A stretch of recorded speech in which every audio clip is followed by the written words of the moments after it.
Hey everyone, and welcome back to the Music Made Me podcast. Thank you so much for joining us once again. We really appreciate the support. Today we're sitting down with rock frontman Norman Matthew. He's had a really interesting journey. He started when he was young in his parents' basement playing music. He has played with some very successful bands, and he left the music industry for about 2 years completely. Didn't even listen to music, really just listened to podcasts. But he has returned rejuvenated and ready to rock with his new project, As Strange as Angels. So please enjoy our conversation with Norman Matthew. Today is pretty exciting. I know this is going to air in a couple of weeks, but you have your new video premiering tonight, right? Yeah, man. You know what? Crazy excited about it for all kinds of reasons. One, to be able to just in these, you hear it all the time now, these unprecedented times, right? But to be able to press forward and still be creative and do your thing is like so crazy amazing. And it's the first video I've ever directed. Yeah, you're adding another hat, ever. right? You have Which so many is hats already. Now you're just putting another one way up here. right. Well, what's funny about it, man, is that I've been fortunate enough to work with great directors over the years that you kind of just, you sit under their learning tree and you learn stuff, right? Without even really realizing it. But when it's your own thing, it's hard enough to produce your own music when you do that, which I work with a great production team for that reason. You can't get out of yourself. And then you're like, okay, let's throw the added element on of now we've got to direct our own video. And you're like, I hate photo shoots. Like, I hate doing all that kind of stuff. I'm so anti-frontman. It's weird, right? If you know me, you're like, I'm extremely extroverted and social. But when it comes to trying to be look at me and these cool things I do, I'm like, I hide. It's weird. Right. It's the weirdest thing because I can feel it on stage. You walk out and you're like, you want to bang it and be like, yeah. And then I'm like, I just want to play. But so getting in front of a camera nonetheless, and then having to watch all your endless hours of footage and how do we make this cool and how do we tell a story? I mean, it was something that I'd never done. And I worked with a great editor from Sweden actually called MBS Visual. And they really, my buddy really helped us kind of put that whole vibe together, man. So it's exciting for me too, because it was something I'd never done, right? So when you've been doing it for so long, I mean, I've been doing music since I was 13, man, professionally, literally. So when you've done it for so long, you have to find different ways to get yourself excited. So it's cool to do this, And there's a lot of emotion in the song. So were you focused on creating a video that matched that emotion as well? Absolutely. Like I said, it was real artsy fartsy for me in the sense that I'm like, okay, the curse is about when your demons kick, you kick back. When life kicks you, you kick back, right?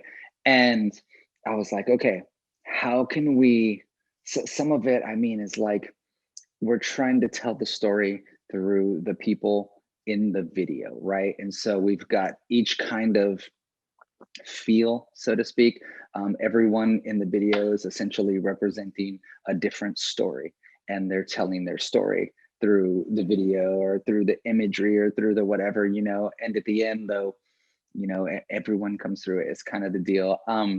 Big part with the characters in the videos is that it's everyone from every walk of life.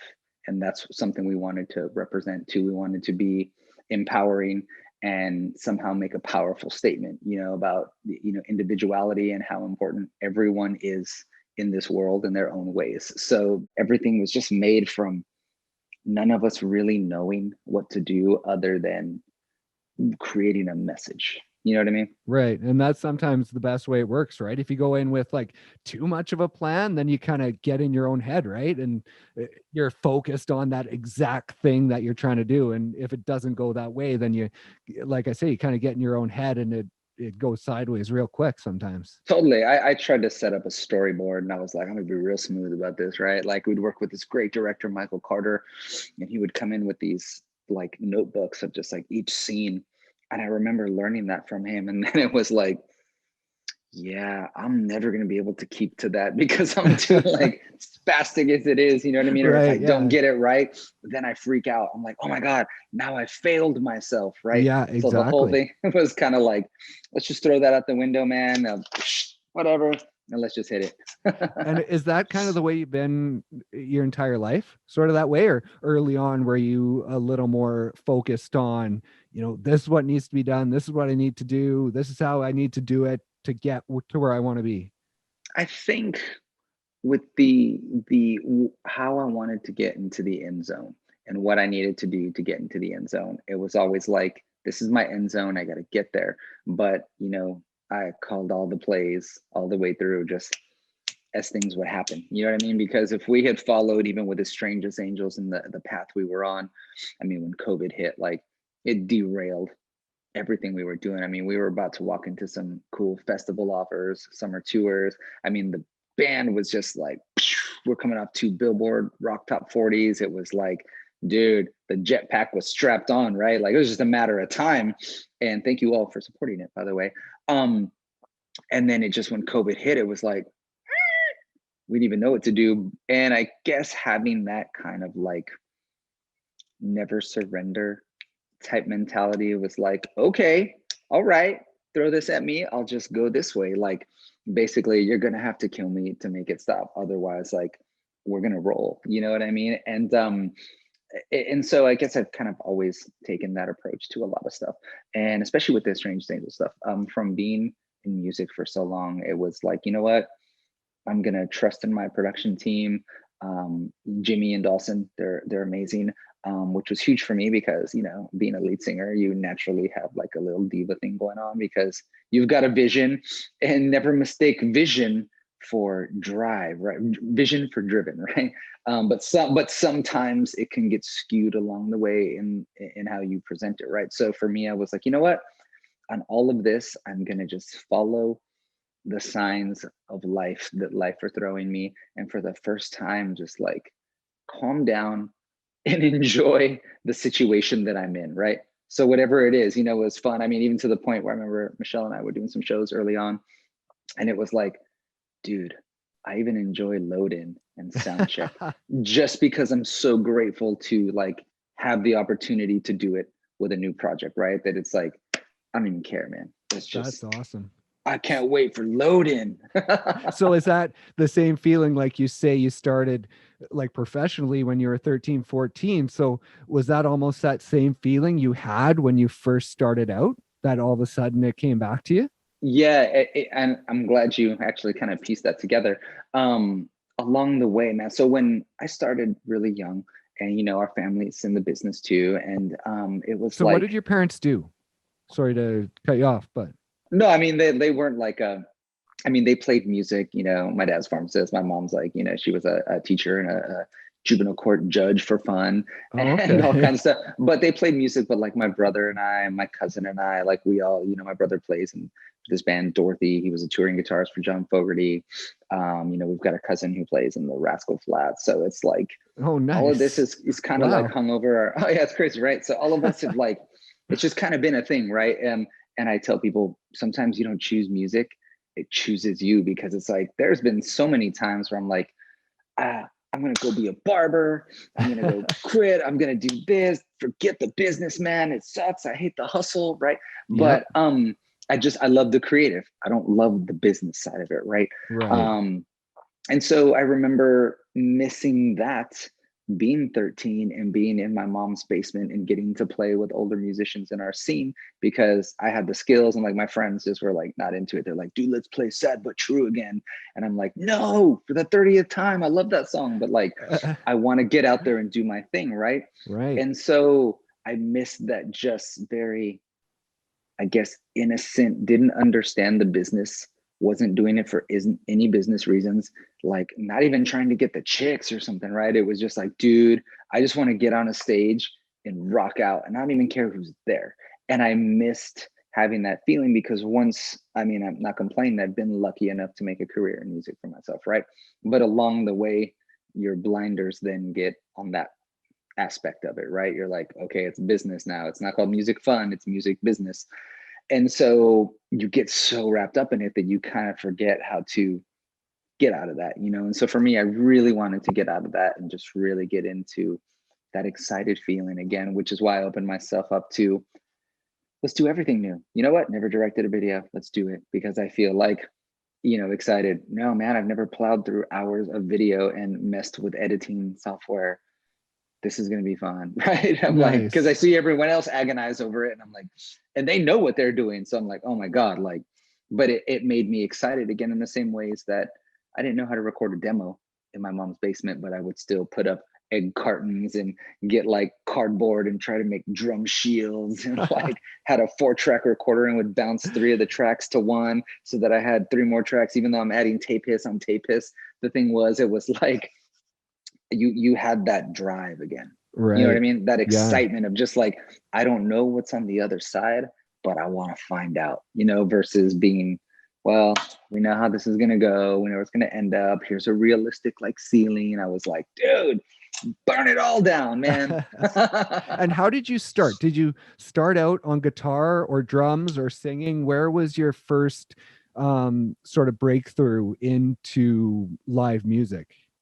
I mean, I'm going to say, I guess it was guitar really when I was in the 5th grade. But what was kind of funny was I'd seen Kiss when I was 5. My mom took me to see him. And I mean, That side seems kind of stage, young. That, it's crazy, dude. It was, I mean, my mom's friend Pam was the manager of the Coliseum in my hometown. oh, And nice. so, I mean, I was on the side of the stage. My mom like had to go to the restroom. And so she left me with her friend for a second, Really? and Kiss like walking, and I'm 5. I'm like, Mom, where's my mom? Gene Simmons like walks by and like looks at me, and he goes, and he has like a Kiss pick on his tongue. And I like Oh, froze. I'm really? like, and I just grab it. Probably bad for me to do, knowing what, Gene Simmons exploits now, right? But at the Yeah, time, we're exactly. just like, yeah. And so I saw Kiss, and I was like, all right. I didn't understand what was happening. I just knew that whatever that is, like, I want to be that, right? Right. Um, then it was, then my mom told me, music, obviously I knew it was music, but she's like, they make their own songs and this and this. I'm like, I want to do that. And then I started crying one day because I said, Mom, but I don't want to leave you, because then I have to shrink myself to be inside a radio. Like, I didn't understand that, like, they just play it on airwaves, right? Yeah, So there was exactly. that whole dilemma.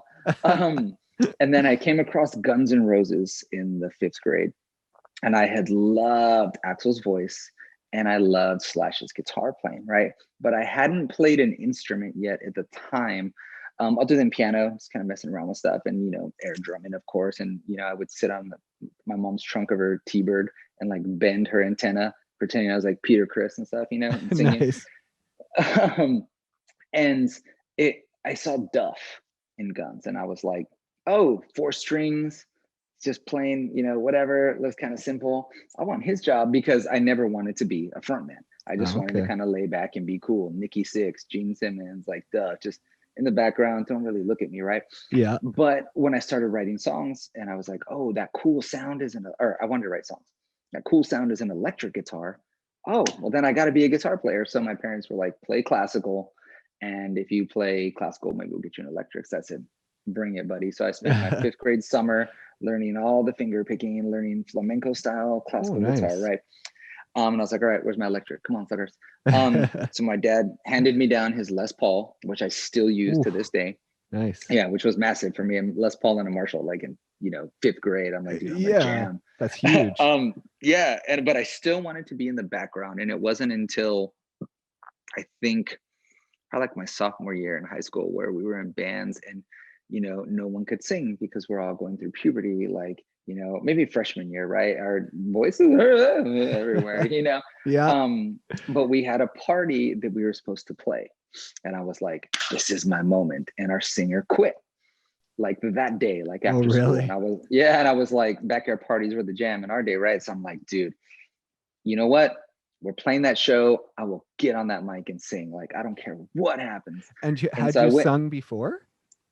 I mean, I would sing like to myself and writing stuff, Yeah. but never in front of people. I think maybe Really? like karaoke at like my dad's company summer, water park family party or something, right? Yeah. In 6th grade, but never actually formally like, all right, here we go. And we played like Alice in Chains and Metallica and like Lenny Kravitz, Spin Doctors. It's like the weirdest mix, dude. But we went for it. And then I realized, you know what? I think I need to sing now, because it came to me naturally. I was able to do it. And for me being so driven, I was like, if I'm singer and guitar player, half the band is never going to quit on me. Right. There you go. Right. So I was like, Exactly. bring it on, dude. And then I ran across Nine Inch Nails, and Trent and the way he did stuff just changed it for me, because then I was like, I don't need anybody to create. Not that I didn't want to. I was just like, in a pinch, you mean I don't need to have a band to like get my fix of creativity? So having a 4-track and a drum machine, I was like, dude, I never came out of like the basement, right? I didn't go to any parties. I didn't hang out. It was like Friday night, I'd get home and just lock up, dude, and just woodshed and write songs and drum machines and come out, Sunday night trying to get ready for school, right? Here we go, dude. And was Never Enough, was that your first sort of like professional band? Yeah, you know what? Wow, it's awesome that you figured that out. I was in a band before that called Lila, and we had a developmental deal with Capitol Records, and we were on a Warped tour for years on end. Kevin Lyman, thanks, bro, put us on religiously. Really wanted to help break our band, but that was the first time I had a walk with the business and realized how cruel the business can be. A record never saw the light of day. We worked with Steve Kravac, who produced MXPX and Blink 182, who both had huge hits at the time. And we had come out with a couple other bands that were gonna like supposed to explode too. And well, they all got the love and we did it. And how old were you then? I must have been like 17 or 18.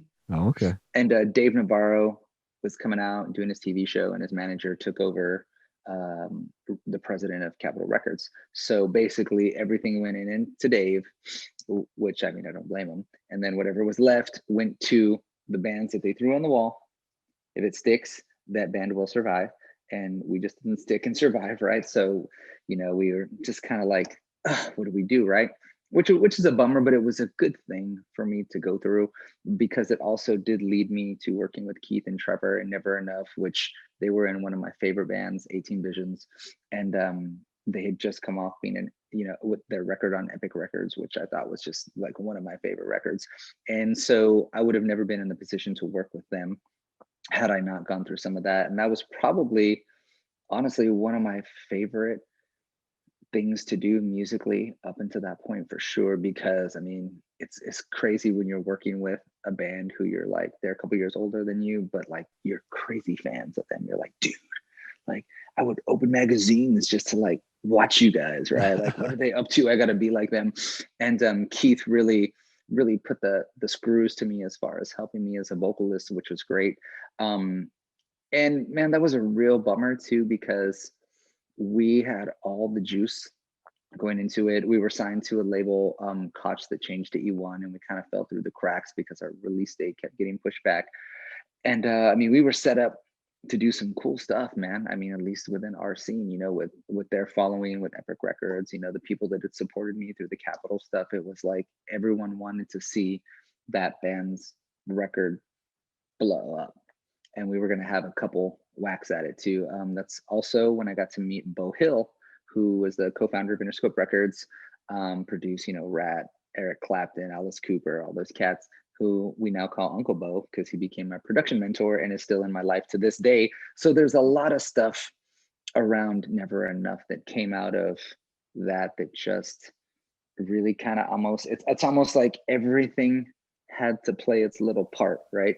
To get me to where I'm at now. And it was just a much longer journey for me than others. But at the same time, it's like I've had a way longer journey than others that have kind of had like a bigger one, but maybe tinier one too. It's Right. like, Yeah, I'm exactly. still hanging on. And it went from Never Enough into Murder FM. And again, Yes. a band that, you're like right off the start, you hit it hard, right? Like your first show was with the Used, opening for the Used, was it not? It was, man. And it was huge. I mean, we had a good run there too because of all the setup work from Never Enough. It was like the Used, Korn, I think Deftones after that, Five Finger Death Punch, Rob Zombie. I mean, we were crushing it, and we had a few independent releases. We released a couple EPs. We were signed with Glaston Records out from the UK that led to 2 UK top 40s on their MTV called Scuzz TV. So again, man, it was this thing of like we're going up, we're going up, it's gonna happen. We got into this deal with a label off an imprint on Sony. And then we were on tour again. I think it was Rob Zombie, Drowning Pool. I mean, anything had PE, anything that was great for our scene at that time. It's like we were in, and then I ran straight into a wall in my personal life. Had a divorce happening, and at that point, I'm a kid turning into a man, but I'm a father, and I've got an 18-month-old son who is my world to this day. And I was like, I don't know that I can battle both of these things at the same time, right? Like fight these fights, because being in the business, it's a fight, right? Right. And so I just kind of had to gracefully bow out, because my son was and still is the most important thing to me. The only difference now is that, like, it's he and I, and he's 6 years old, and so it's a little different to manage life. You know Right. what I mean? I had to learn the ropes, I guess. Does that make sense? To be able Yeah. to be comfortable to jump back in, right? Right. So I mean, I totally walked away after Murder FM from music, for my own music, for about 2 years. I'd say I didn't write anything. I would work with people and I'd help people do their stuff. And but other than that, because it was the only thing that I knew and the only way I knew how to survive and create, put food on the table for my son. But other than that, it was like I'd get in my car and I'd listen to like podcasts. I'd do anything but listen to music. But it ended up being a great reset, because when I got the bug again, it was because of my son. He was playing drums, like on his little drum set. He must have been like 3.5, 4. And he's like, Daddy, play with me. And I'm like, what? He's like, get your guitar.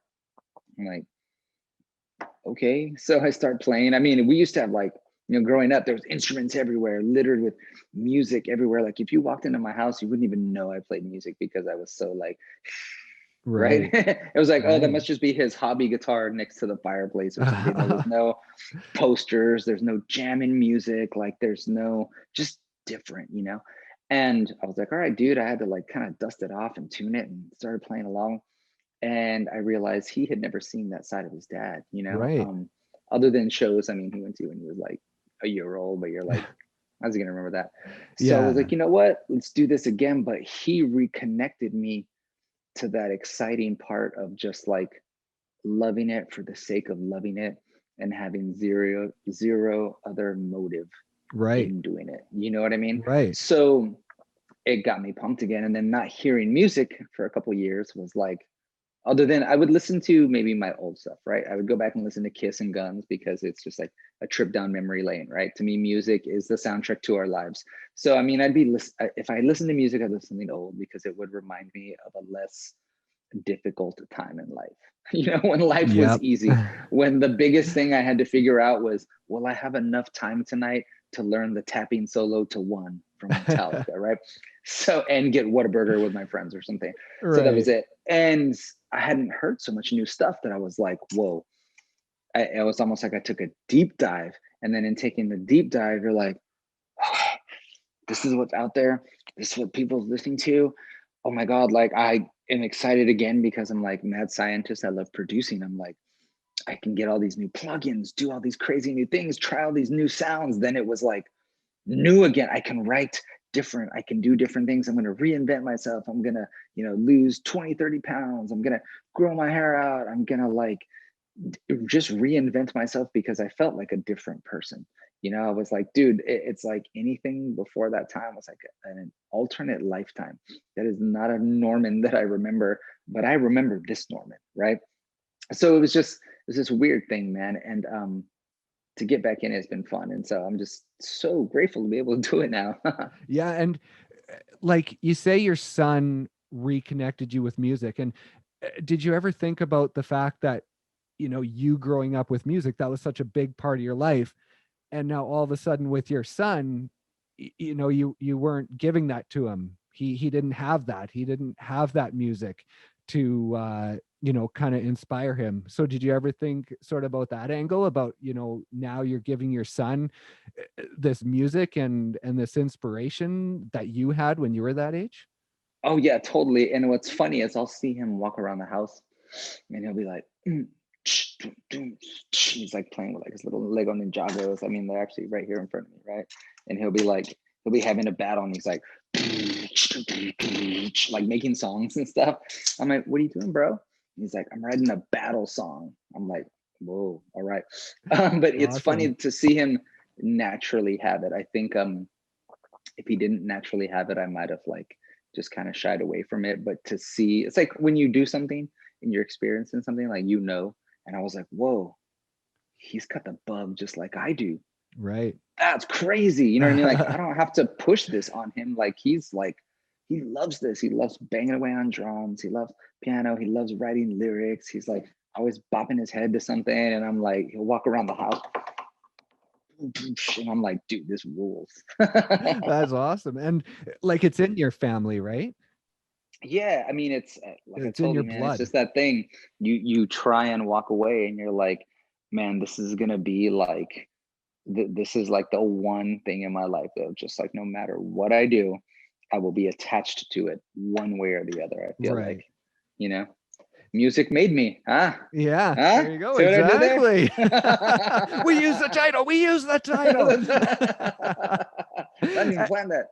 Yeah, exactly. And so now you have the foundation as well Yeah, that you're giving yeah. back.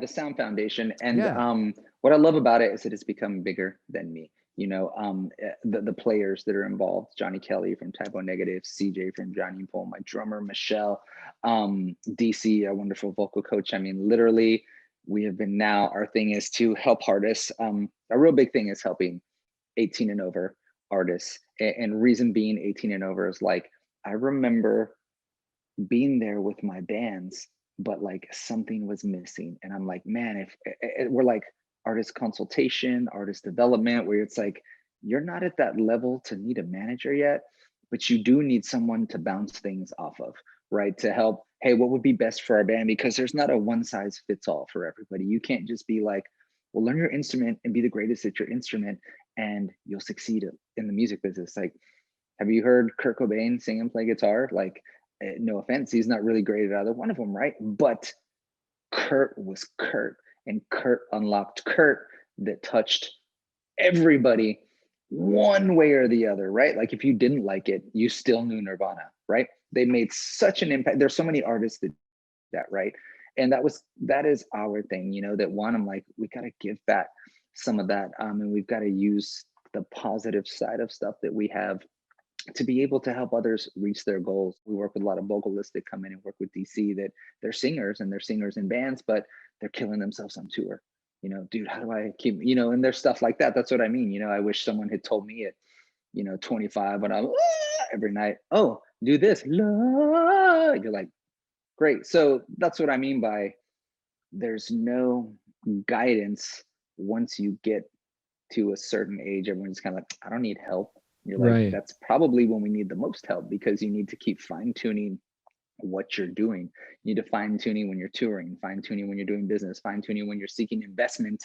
And then you're like, okay, this is what we've made investment wise for our band. How do we allocate this properly to best help our band and our business model? And what's our brand? And why is our social media not kick in? And you're like, well, because you don't understand your brand. You're just thinking that you post something and everyone will love it. And there's all these things that you're like, man, I don't even play music now. Like, I just do business because none of that matters, right? And that's what I mean by that's some of that you have to just, there's more to dig into when someone is kind of already on the move with it, you know? Right. And now that you know so much, you've kind of had so much heartbreak throughout your professional career of, riding those highs and then all of a sudden those lows and those highs and those lows. So coming into this project, As Strange as Angels, are you more comfortable within yourself and comfortable with not putting pressure on yourself and not having to necessarily ride those highs and lows, but just kind of keep it consistent and not have too much expectations going into it? Yes, totally. You know what? It's the first project that I have literally just been like, F it. Let's just see what happens. And it must feel pretty good. It does, because having no expectations, I don't have to temper expectations. Having no expectations, you don't feel like you failed. And that doesn't mean that we don't work hard and that we don't care, but it's just kind of like, I see something move and I go, oh, okay, maybe that's the path for us to go. And I think a lot of times you make the blueprint and you think that it has to fit in there. And anytime it falls out, instead of seeing it as like a hello, just evolve into this and this will work for you guys, I choose to like fight it, right? You know what I mean? You choose to be like, no, but it has to be this way.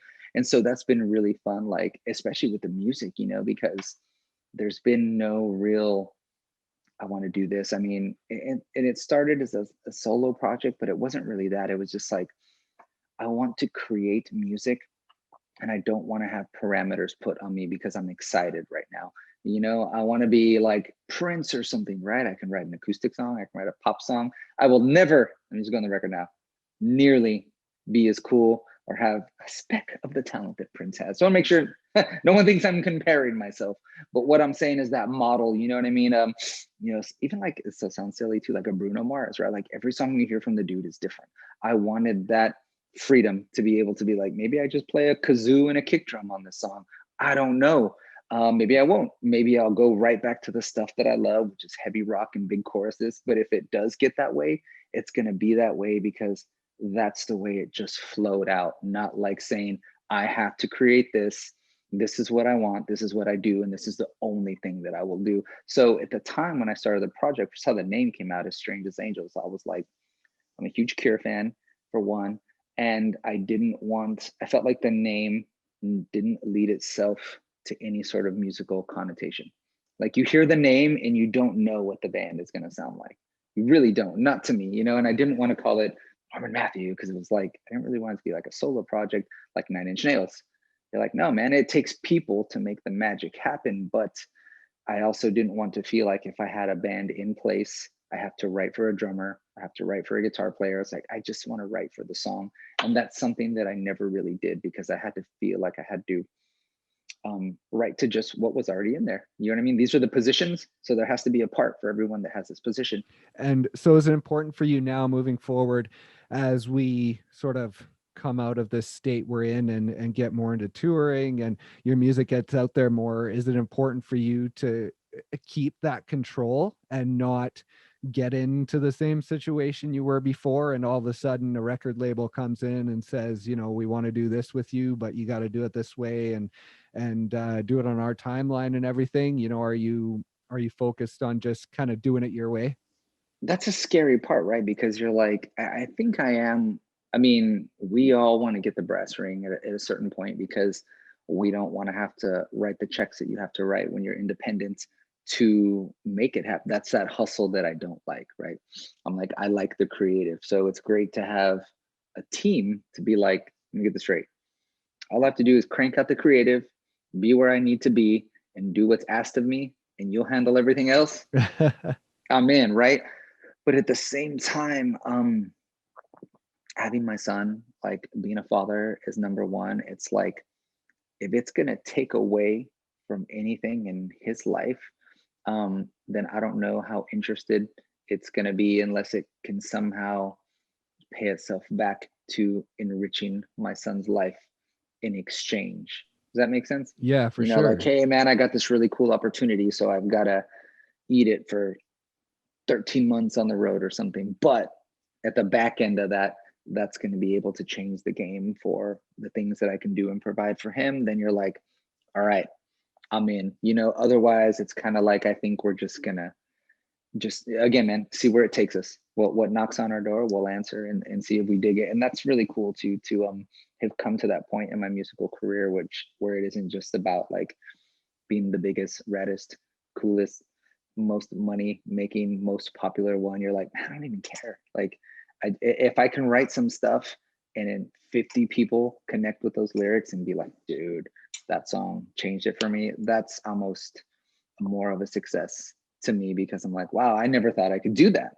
So to me, I'm like, well, you can like make a business happen, right? But to really impact someone, I feel like is such a bigger thing. We'll look forward to more new music. The Curse is just making its rounds out there. It's getting a lot of great press. It is, man. Again, I don't know what we've done right, but we've done something right and different that is just, it's moving. Things are moving for us and it's fantastic. So the Curse is the first of a bunch of new material that we've already recorded and have set up. But with the way the world is, you know, I had always thought of the idea of, man, we should record a record. So there's continuity, right? And thematically it makes sense, but let's release like a song a month, like years back. I'm not saying, oh, I thought of this before everybody else, but I was like, that would be kind of cool because one, I'm like, keeps people engaged. You keep popping something out. You don't work a single at radio at the same typical way.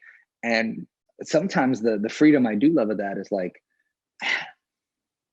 why don't we just put this up today, Michelle? Like for fun. Right. Yeah. And I love that because I remember being, again, in my mom's basement, record something on a cassette and be like, Mom, can I walk down to Walgreens and buy some cassettes? Because I want to make a bunch of copies for my friends right now, right? And I'd buy the little cheap ones that came like in a long piece of plastic. They didn't even have cases, right? Yep. And you get them for like $5 for like 99 cents or something, right? It's just all tape hisks. Like, dude, you guys got to hear my new song.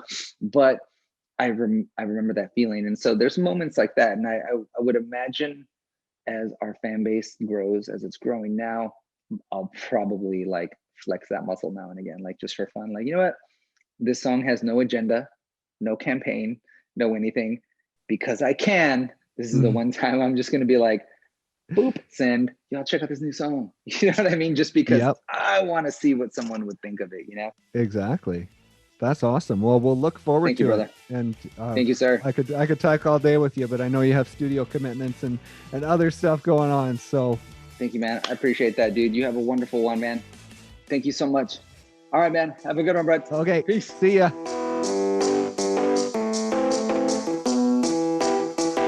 Thank you guys so much once again for listening. We really appreciate the support. And you know what? We couldn't do it without you. We couldn't come back each and every week without you sharing, liking, subscribing, following on whatever streaming service you're listening on. So please keep doing that. Keep telling your friends to tune in and listen, and we'll be back with new conversations every week. Until then, thanks for listening, and we'll see you next time on the Music Made Me podcast.